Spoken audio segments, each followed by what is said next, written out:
यहाँ पर आप गाने लिखते हो किसी के नैरेटिव के लिए और यहाँ आप गाने लिखते हो खुद के लिए। कितना फिल्मों में आ रहा है, चीज़ें चल रही है। बादशाह भाई सबसे बड़ा एग्जाम्पल है। गली boy is the biggest example. मतलब शादी के लिए अलग म्यूजिक होता है, जब आप गाड़ी चला रहे हैं तो कोई और म्यूजिक है। तो मैं 10 साल पहले एक रियलिटी शो में जा चुका हूँ, इंडियाज़ गॉट टैलेंट सीजन 2। मैं जर्नलिज्म की शुरुआत कर रहा था, मैं पढ़ रहा था, तो जब ये रैप की बात आती थी तो हमारे जहन में उस वक्त एक ही नाम होते थे, द गर्ल, हार्ट और आपको भी पता होगा। एंड उनके बाद धीरे धीरे फिर हमें और एक्सपोजर मिलता गया, जैसे जैसे मैं टाउन की तरफ आता गया, सिटी की तरफ। लेकिन आज भी वो नाम जहन में रहता है। क्या आप लोग को लगता है कि क्या उनकी शुरुआत हुई थी और आज वो पूरी तरह से गुम हो चुके हैं? शुरू करने वाले बहुत सारे इंसान थे और बिल्कुल आप सही कह रहे हैं, हार्डकोर उन्होंने बहुत बड़ा रोल प्ले करा है इंडियन हिप हॉप को ग्रो करने के लिए। पर मतलब बाबा साइकिल मेरे ख्याल से जो पॉइनियर अगर हम बोलेंगे, या जावेद जाफरी साहब, देवांग पटेल साहब, मतलब ये लोग तब रैप कर रहे थे जब हम बालक थे। मतलब बिल्कुल ही स्कूलों में थे, चौथी कक्षा में, थर्ड कक्षा में, और बहुत लोगों ने बहुत मेहनत करी है, इन सब ने, मैंने, और जो बच्चे आज भी कर रहे हैं, ये सब सर्कल उन्हीं की वजह से ऊपर जाएगा। बिलीव मी, मजा आने वाला है। दिनों और आप लोगों को स्पेशली मेरे को आपसे पूछना है कि क्या हो रहा है ना, आप लोगों ने एक और स्टीरियोटाइप तोड़ दिया है कि लड़कियां भी सिर्फ बवाल मचा सकती हैं और मचा भी रही हैं। खासतौर पे जब मैं बात करता हूँ तो क्या आपको भी ऐसा लगता है या मुझे लग रहा है कि वो गायब हो चुकी है, काम करती है, उन्हें रिवाइवल की ज़रूरत है? सबकी journey like we said individual है ऑनेस्टली। आपको पता भी नहीं होगा, वो शायद अभी बैठ के एल्बम लिख रही होगी, आपको कैसे पता? So you know like everyone's journey is their own, and hip hop या in any field come back is always a possibility, and music is something that never leaves us. So it's like I we really hope that she does do a comeback, because hip hop is like she has a better chance of reaching out to more people right now. But she definitely set a bar at that time. I was in school when I heard her music, so I've literally started off my journey by hearting her shit, you know. So yeah, I mean, one of the many people. एक वक्त था Indian story telling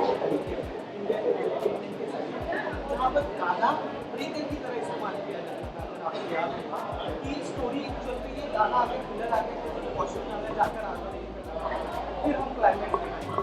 लेकिन आज गाने से भी स्टोरियाँ बताई जा रही हैं। मैंने एकदम सुना यहाँ पर गानों में बात भी होती है, सीन्स नरेट की जा रही है, स्टोरीज नरेट की जा रही है, आंखों में आंसू लगा जा रहे हैं।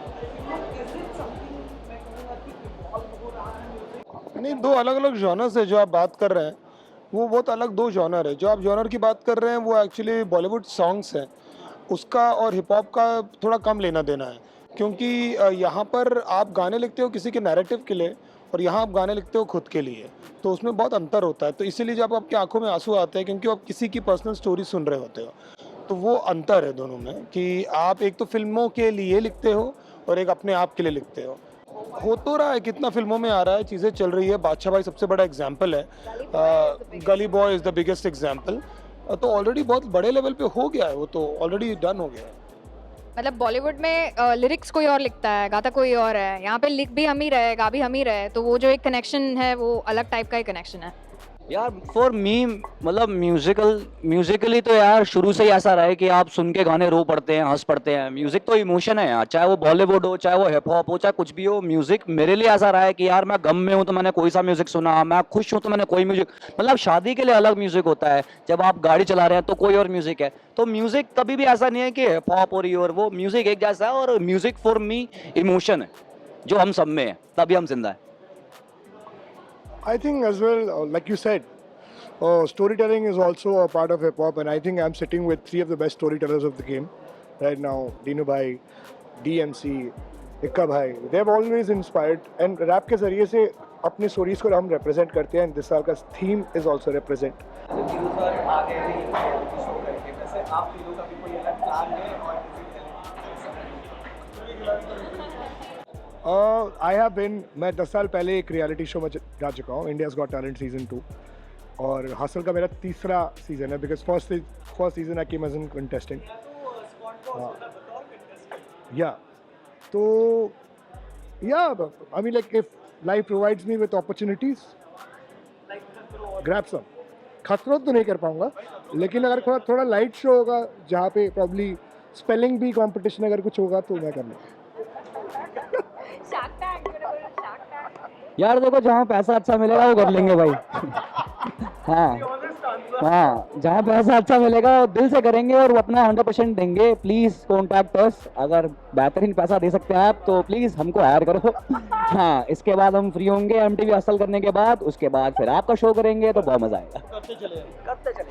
I'm a really good dancer, so Jhalak Dikla Ja. If you wanna call me, I'll be there.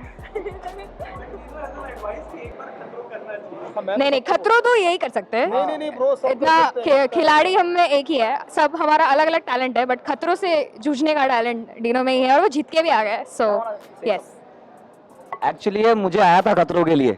हाँ, मुझे आया था खतरों के लिए और मैंने सिर्फ इसलिए टर्न डाउन कर दिया वो, क्योंकि मैं मेंटली किसी और जगह पे हूँ। मैं अपना एल्बम कर रहा था और मेरे पास स्पेस नहीं था कि मैं उस स्पेस में जा सकूँ। और डिनो भाई मतलब जैसा पहले मैं बन जाऊँ स्ट्रॉन्ग, उसके बाद जाऊंगा भाई गाड़ी गुड़ी उठा के पटकूंगा, फिर मैं खतरों के खिलाड़ी में जाऊंगा। तो यस, पर हाँ मैं जाना चाहूंगा।